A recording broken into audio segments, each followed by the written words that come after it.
Bam Adebayo isn't being discussed as Defensive Player of the Year candidate. We'll tell you what he needs to do to become a frontrunner for the award, plus which Heat player would make the best Batman. All of that and more coming up next. You are Locked On Heat, your daily Miami Heat podcast. Part of the Locked On Podcast Network, your team every day.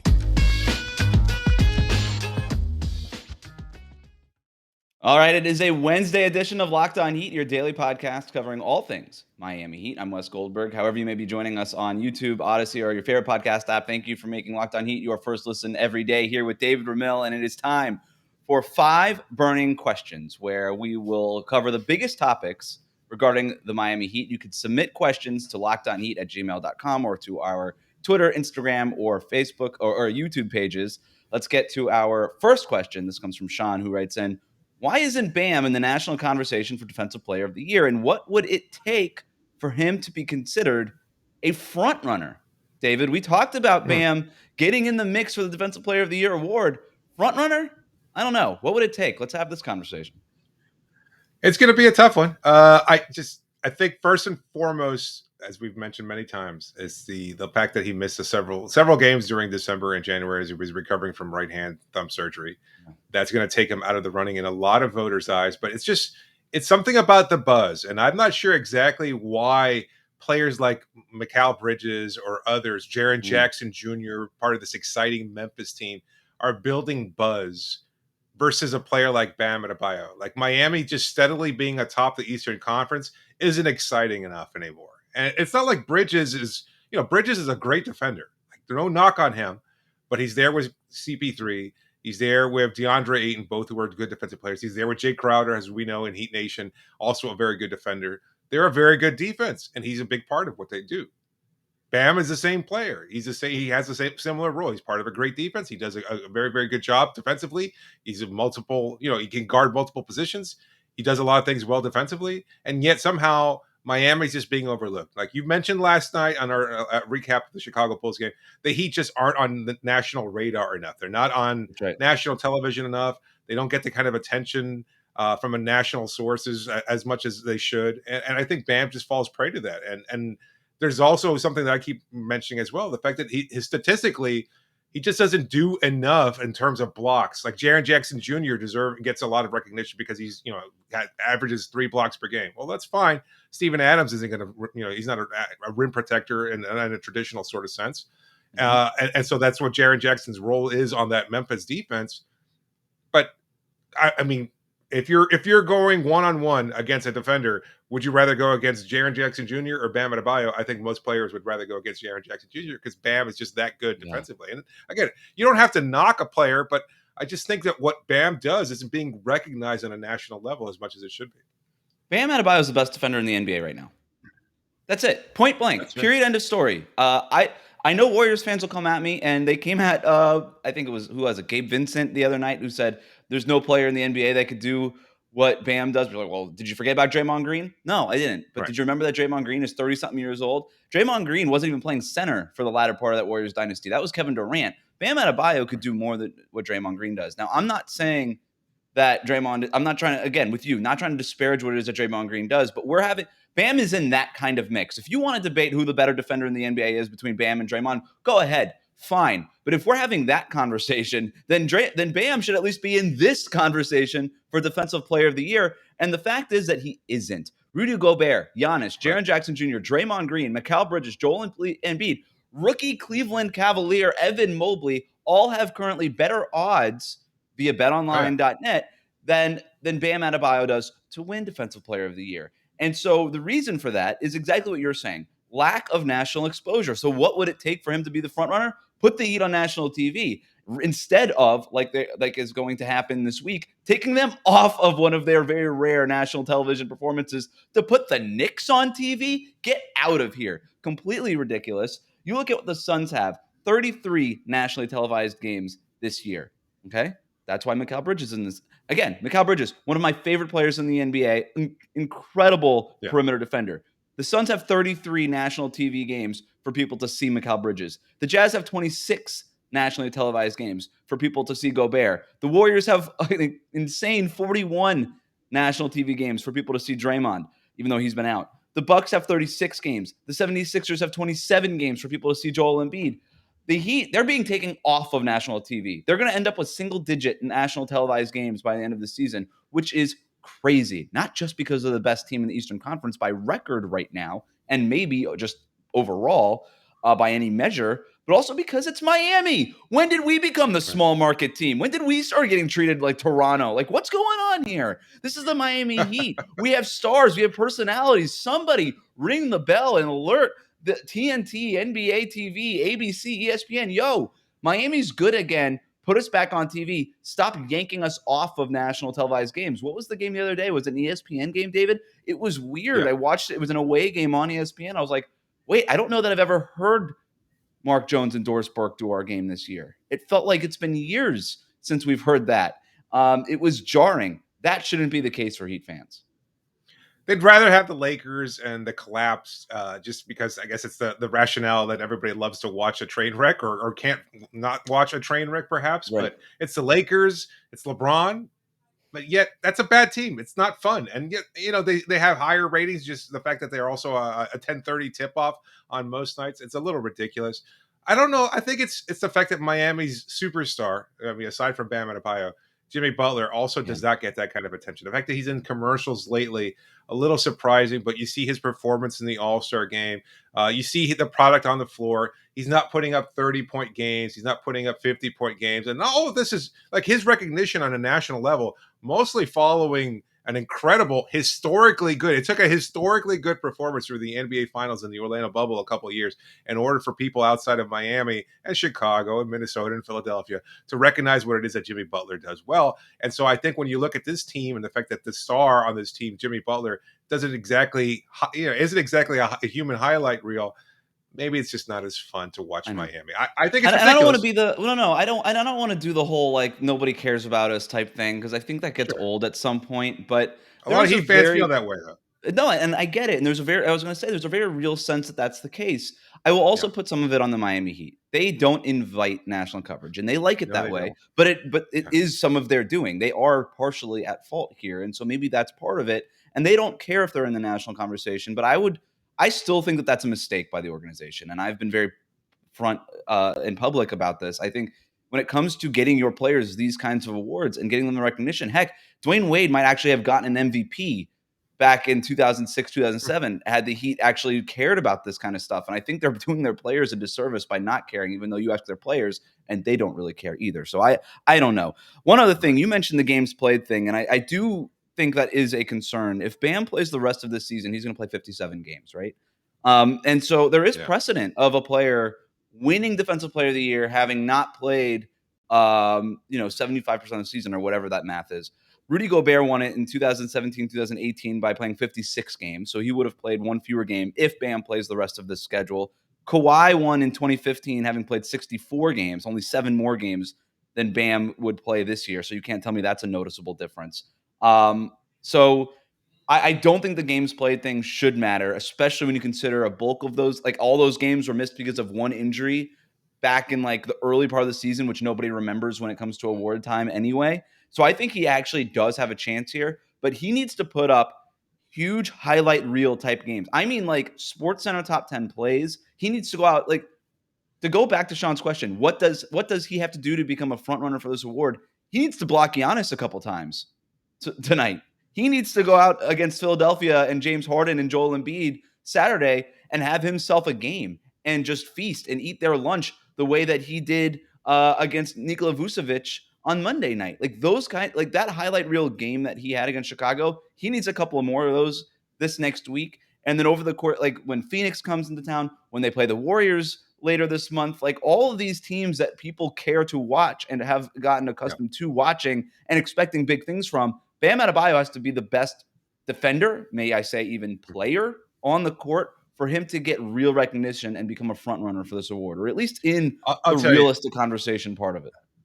That it seems so unlikely for that to happen. And it's what you were kind of hinting at before. The fact that the organization, the fact that the organization and then also the players have learned to follow suit in terms of just the eternal sacrifice. It's the selflessness of this team that isn't enough of a storyline because everybody wants to pick at Heat culture and whatever that has come to embody. But I don't want to let the cat out of the bag. I'm working on a piece for Forbes, as I mentioned before, about Bam and his Defensive Player of the Year candidacy, and I talked to Bam about it, and I asked him about what kind of defensive metric do you think would be best to like show his ability as a defender, and he pointed to charges drawn.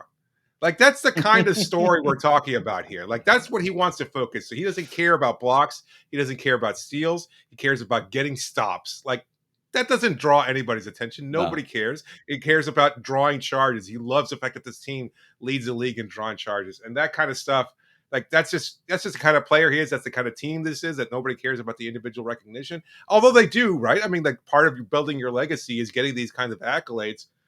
Yes, maybe it all comes out in the wash if you wind up winning a championship or 2 or 3, but yeah, you still have to garner some kind of individual recognition, or at least your part in contributing to that team success. And yet Bam kind of shies away from it to some degree. It's a little odd. I just don't think it's likely to happen, but you're right. To Sean's original question, that's a big part of it. If he is able to have a couple of those Nikola Vucevic-like blocks that he had against the Bulls on Monday night against Giannis, or those kind of superstars, Joel Embiid, if he stonewalls Embiid, an MVP-level candidate on national television, well, I think that'll kind of change. Yeah, if he does if he repeats that Kobe White Vucevic kind of double coverage block play, but it's James Harden and Joel Embiid, then we'll start talking about it. Look, one thing that is being discussed now is the Miami Heat as part of the national conversation in terms of, legit contenders to win the finals. But there could be one thing that stops them from making it out of the Eastern Conference. We'll talk about that next. But first, today's episode is brought to you by Prize Picks, daily fantasy made easy. And easy is really what they're all about. As fantasy props and pick'ems get more popular, Prize Picks is making it easy for you to play. They do that with the best NBA DFS prop game on the market, offering more NBA props than any other DFS prop operator. Prize Picks offers any prop you could think of, from points scored to rebounds and even steals. And check out the Prize Picks Power Play. Here's how it works. Predict the over-under on a player's fantasy production, and you can win up to 10x on any entry. It's just you versus the projected fantasy totals. Prize Picks even allows mixed sports entries. For example, you can take the under on Russell Westbrook's score combined with the over on Auburn's Jabari Smith in the same entry. For a limited time, Prize Picks has an exclusive no-brainer of an offer for all of our users. Users get $50 for free if a player in your first Prize Picks entry scores a single point, but you have to use that code NBA. That's right. This is an exclusive offer available to Locked On fans. Sign up today and use the code NBA for $50 for free if a player in your first Prize Picks entry scores a single point. Do it all using the award-winning app on the Apple App Store and Google Play. Entries could be made in 60 seconds or less. Plus, Prize Picks is safe and offers fast withdrawals. So don't hesitate. Check out prizepicks.com. Use that promo code NBA and go to the App Store to download the app today. Prize Picks is daily fantasy made easy.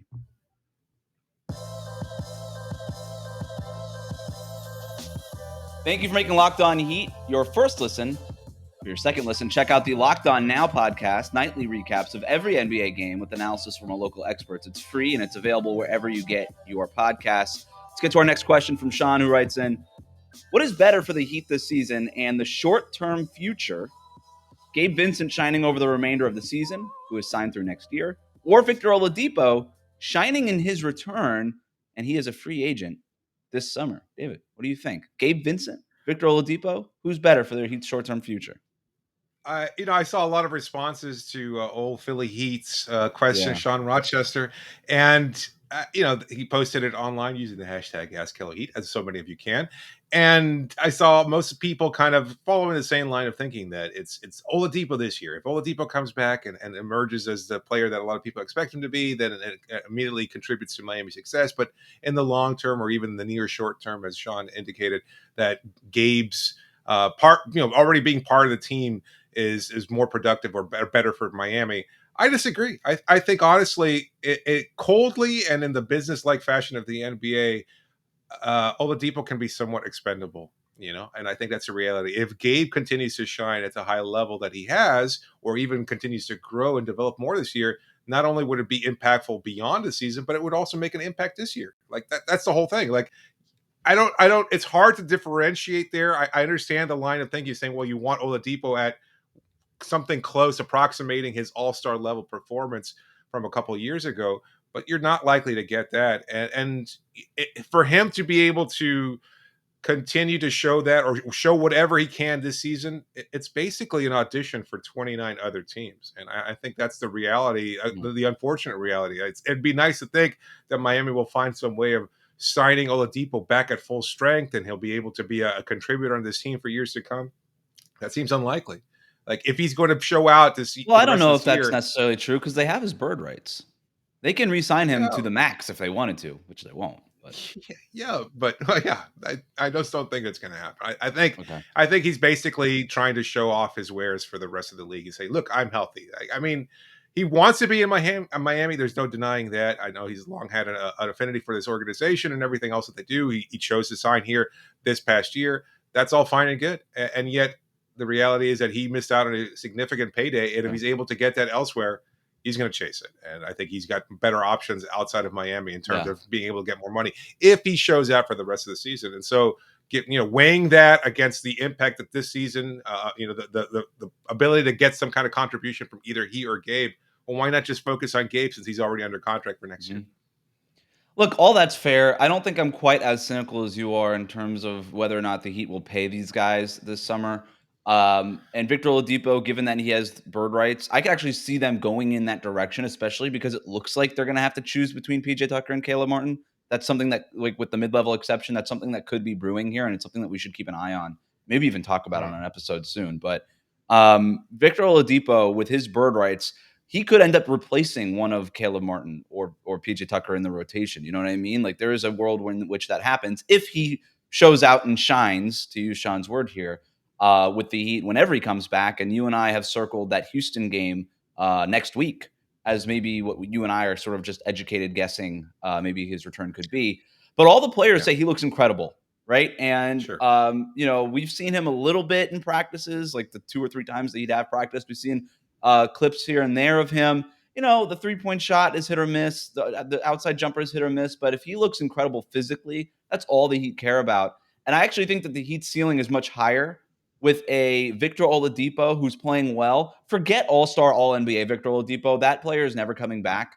But if he could just be a two-way impact player, then I still think that player is much more impactful. And he can sort of be like this kind of Andre Iguodala skeleton key type guy for this Heat team, where I think Gabe Vincent is a little bit more pigeonholed as a backup point guard. I know that he's played next to Kyle, next to Tyler and stuff like that, but he really is, at the end of the day, limited to being a traditional backup point guard, I think, and where Oladipo can kind of play 3 different positions for you.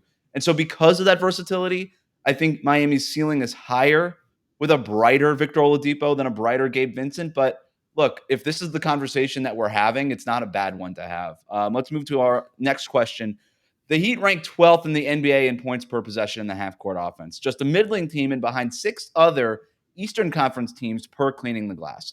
So who is the Heat's best option to generate half-court offense? And I'm asking you this, David, because you look at what they've been able to do defensively. There's no question they could be one of the best teams, if not the best team on defense in the NBA when they're firing on all cylinders. Offensively, they are a force in transition. They have found a way to score points. They're obviously in the top 8 in offensive rating in the NBA. But if there is a weak spot on this team, it's just the fact that they're just about average as a half-court offense. And I use these cleaning the glass stats before I let you answer, I guess, because the regular kind of NBA.com stats actually have them a little bit lower. Cleaning the glass erases garbage time.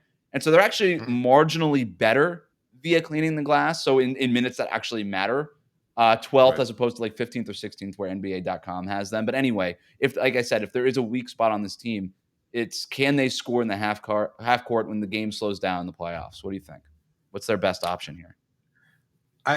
I think it's still the same option it is this year, which is Jimmy Butler, like during the regular season. Like I know everybody sees the end of a possession, of the missed shot, or the fact that he takes a bad 3-point attempt and things of that sort, and kind of disregard the fact that free throw attempts are still generate a point per possession, and like he winds up getting to the line as much as almost anybody in the NBA. And given that, like those have to be taken into consideration. I know that's included in the statistic in terms of like whether or not they're generating enough points in a half court offense, but that's part of it too. It's like Jimmy, puts his head down, rolls to the rim, and he's going to draw contact 9 times out of 10. That's just a reality. Even if he goes 4 for 13, as he did against the Chicago Bulls, he's still going to get to the line almost 10 times per game.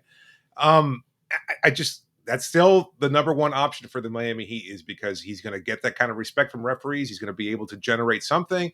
And we've seen him at his peak in the Orlando bubble that I referenced before, where he was putting on incredible performances. And yes, that's enough too. Like if he's got the mid-range jumper falling, if he's got the fadeaway going, if he can get to the rim and finish his layups at a higher level than he has this season, and he also adds those free throw attempts, then he's still the number one option. Secondly, I'd have to say it's Tyler Herro, right? That seems like the most likely one, because Cleaning the Glass agrees with space. you. Cleaning the Glass agrees with you. I know, like, we've seen the stats again about Jimmy Butler not being great in these sort of situations, and Tyler Herro it's being ugly, the best but option, it's effective. Yeah, I mean, and like I said, Cleaning the Glass has Jimmy Butler as a plus 2.2 per 100 possessions in half-court situations and half-court offense. Tyler Herro is plus 4.6.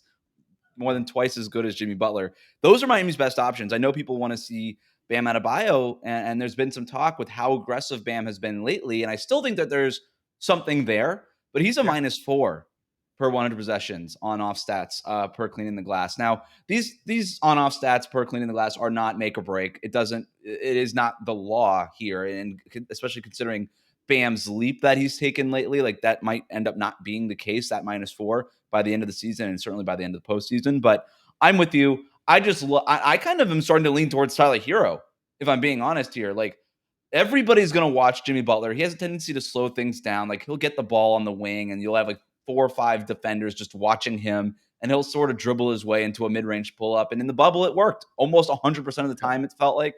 Bam Adebayo, he's still like cog in the offense. We'll see if this aggression – if this is the Bam that we're getting, maybe he is the best option, but I still sort of lean towards Tyler Herro and what he can do just in terms of creating space from anywhere on the court, where Bam isn't really he's not taking those off the dribble threes. He's sort of limited to the foul line extended to and to the rim, where Tyler Herro basically has 30 feet and to the rim. He has that whole space at his disposal, and he's been awesome. Great first step. He's got a step back. He's got a crossover. He's got a step aside three. He's got all the moves. And that shot is butter, man. Like that, he is a legitimately dynamic offensive player with the ball in his hands. And I love what he's been able to do, just creating his own shot. And I kind of think that's the kind of player you need in the postseason, where the offense is just completely stalled. And you just say, hey, just go take a bad shot. Who's our best guy at making bad shots? And I think it's I'm with you. It's either Jimmy Butler or Tyler Herro. And I kind of like what I've seen from Tyler Herro this season. All right, coming up next, which Heat player would make the best Batman? But first, David, tell the listeners about Built Bar. Well, look, it's we're out of February now. It's the beginning of March. A lot of people still kind of cling to the vestiges of their New Year's resolutions, but it's not necessarily about a resolution of the New Year or anything. It's about eating healthy. And if you're somebody like me who wants to eat as healthy as you can, then Built Bar is the answer for you, because you probably like sweets. You like to indulge in the occasional treat, and I totally get that. But sometimes you want a healthier option. That's why Built Bar, you can eat that, get all the nutrients that you're looking for without sacrificing any of the taste. They're 100% covered in chocolate, soft and easy to chew. You don't even know you're eating a protein bar. Their taste is good or better than a candy bar in some cases. So many different flavors that you can choose from. You can build a mix box with all of your favorites. You can, give some to your friends, family, coworkers. You'll be the hit of every party if you bring Built Bars to the next function there. They're low calorie, high protein. Again, it's just a great option for a snack if you're on the go, if you're, even today, as we're returning to offices and workplaces and things of that sort, sometimes you just need a snack and, you don't have time for a full meal. Well, Built Bar is the solution for you. Again, not sacrificing any of the taste. You get so many great nutrients and all the things that you're looking for without, getting a delicious, flavorful bar as well. And if you go to built.com right now and use a promo code LOCK15, you'll get 15% off your order. That's a great deal. Go to built.com and use a code LOCK15 for 15% off your next order of Built Bar. All right, you wouldn't tell me what this next question is. I begged in show production in our pre-show meeting. You're like, I'm not telling you. Wow. Yeah. No, you gave me 0 hints. Yeah. No. Like I feel like I've overhyped it now. You know how things like that work out sometimes. I was sitting there, kind of a little intoxicated, listening to Duncan Robinson's one of his latest podcasts, and His Is co-host. that what you do when you're drunk? I like it. Well, I didn't say drunk. In any case, Oh, I okay. was listening to a podcast, and the question just stood out, and I thought it was a fun question to ask because a lot of our listeners and Yeah. viewers want to find out more about us, and they asked Duncan, "Do you collect anything?" Like we've done this show for years, and I don't know if you actually are a collector, and I feel like that's something that a lot of people would know because it shows an insight to your personality and everything else like that. Do you collect anything, Wes? Huh. What do you think? I would say based on your personality, no. Okay. I don't. I used to be a huge collector. I used to be all Yeah. about Pokemon cards, Yu-Gi-Oh cards, anything that like those what are they called? The pop tops, bottle tops, whatever. I forget what those are called. Pogs? Pogs? Pogs. Yeah, I did those like way like when I was younger. I'm trying to think anything like any sort of card, anything that was like Pokemon or Pokemon adjacent, I was collecting. Pokemon Yeah, I used to adjacent. be I used to be a huge collector. I would collect everything, and then um, I went through the minimalism phase when on my way to middle school. My parents just threw out all my stuff, and I was like, Oh, "All right, the cool." choice was taken from you. We moved from Sunrise to Coral Springs. They just threw away all my stuff, and I lost my love for material objects because I was like, "Oh, it could just be taken away from you that quickly Wow. without your parents even asking." And so apparently my Pokemon cards are still in the garage somewhere. So Nice. I gotta go find those. But yeah, and the collector in me died at an early age. What about you? Do you Wow. collect anything? Not anymore. When you have a toddler, your collecting budget goes out the door. You're collecting dirty diapers. No, no, not a tree. I hope. I used to obviously be an avid collector of all things like comic book related and things of that Yeah, sort. I yeah. still buy like occasional. Once we complete the remodeling, the longest remodeling in human fucking history, we will be able. You'll have a full display of different things behind us Yeah. that will show my propensity for all things geek. Ooh. And yeah, I hope so. Look, and like occasional art, statues, comic book Mhm. related statues. In fact, I just ordered a nice bright Thanos statue. If you've seen any of the MCU movies, that should be a pretty good one to put up on display case. Comic books get really expensive. They got really expensive like maybe about 8 years ago. Mm. You would think maybe it wouldn't be so easy. It would be easier to collect those, but no, and to Marvel's credit or DC, another company also, like they have all these tie-ins. So you buy one story and it kind of spirals off to 10 stories. And if you don't buy all 10 stories, you have no idea what the hell is going on. So that's not fun. And you've got to shell out like $450 for each of those. That's not great either. So next thing you know, you're dropping hundreds of dollars a month on your comic book collection. And Yeah. that's not realistic. It's either that or, paying for college. So we made a choice. It's crazy what the responsibilities of like being an adult or being a middle schooler, like in your case, being a parent, or in my case, going to middle school will do to you, uh, and just take No, you away your don't call it like childhood. anything like whiskey related or booze related. I know that you Okay, like so I to knew occasionally drink. I did collect rare bourbons for a while when I was selling bourbon in my prior life. And once I stopped basically getting those for free or at like an industry discount, I stopped doing it. Because I just didn't see the value in it. And I hated collecting bottles. I actually have a pretty nice wine collection too. And I hate it. I hate that I have it because the more it ages, you're like, oh, I gotta really save this for a special occasion. I wish I would have just drank them the moment I bought them. Like, any advice to people that are collecting that kind of stuff, unless you're actually going to collect to sell, right? And that like market and stuff, just buy it and drink it. Like, forget it. Don't. It becomes. I actually, on the move from San Francisco back to Miami, I just gave all my whiskeys away to a buddy of mine who knows all about that stuff. So I was like, you just take them. I'm done. You mentioned Marvel and DC there. Don't hate me. I'm pretty sure Batman is DC. Yep. I got that right? Okay. Well, the new Batman movie premieres this week. And so, in the spirit of The Dark Knight, I wanted to ask you, David, who would be the expert on this out of the two of us, which Heat player would make the best Batman?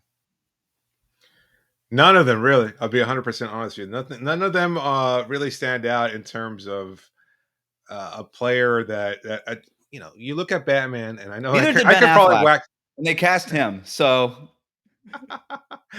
Like I probably not an answer that a lot of people would be thinking of, but to me, what stands out most about Batman is his mind. Right, he's the world's greatest detective, or at least that's what he's called by many of his foes in the comic books. He's able to figure things out. And of course, the fact that he doesn't rely on any kind of superpowers or anything like that, that he just uses his intellect and his skill, that he has built himself, in the words of Brooke Lopez when I spoke to him years ago, has built himself to human perfection. That was Brooke Lopez waxing poetic about Batman. It was incredible.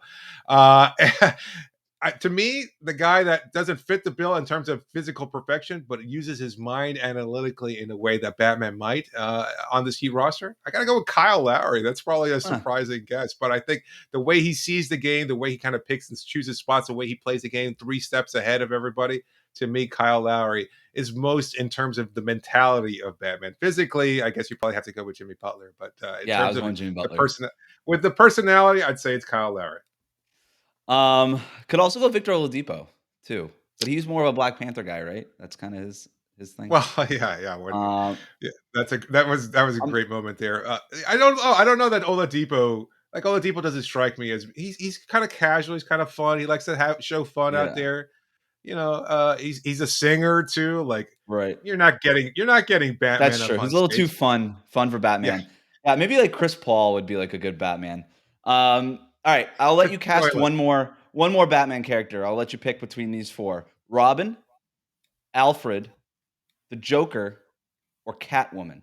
Or you could just go off the board completely and just pick any character, because those are all the characters I know. So, no, Eric Spoelstra as Commissioner Gordon is a good one. I think he's a guy who kind of holds the fort down. He's got his own values. He sacrifices them. Like, there was a great quote about the defense the other day, that there's team rules in terms of defense, and then there's kind of Jimmy rules in terms of just letting him freelance. It's like Commissioner Gordon and Batman. He just looks the other way. It's just he gets the job done. That's all that matters.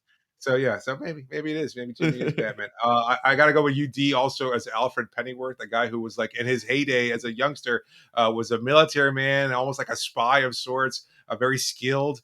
But he's also, he's the moral compass for Batman. He's the one that keeps him grounded. Batman sees him as a father figure. That's the OG. That's UD. He's the only one who can fit the bill. Tyler Herro kind of looks like Robin. I suppose he kind of does. Right. Nobody crazy enough to be the Joker, right? Not on this team. I hope not. Not that we know of. But again, we don't have locker room access this year, so who knows? Maybe there is. Maybe Dwayne Dedman is just like freaking nuts. Like, I don't know. All right, that'll do it for us today. Thanks for spending time with us. Remember to subscribe to new episodes of Locked On Heat on YouTube or wherever you listen to podcasts. Comment and leave a 5-star rating, and reach us on Twitter at Locked On Heat. Thank you for making Locked On Heat your first listen every day. Now make your second listen Locked On NBA. Locked On experts covering the biggest stories around the NBA Monday through Friday, in less time than it takes you to commute to work. It's free and it's available wherever you get your podcasts. Thanks for joining me, David. You got it, Wes.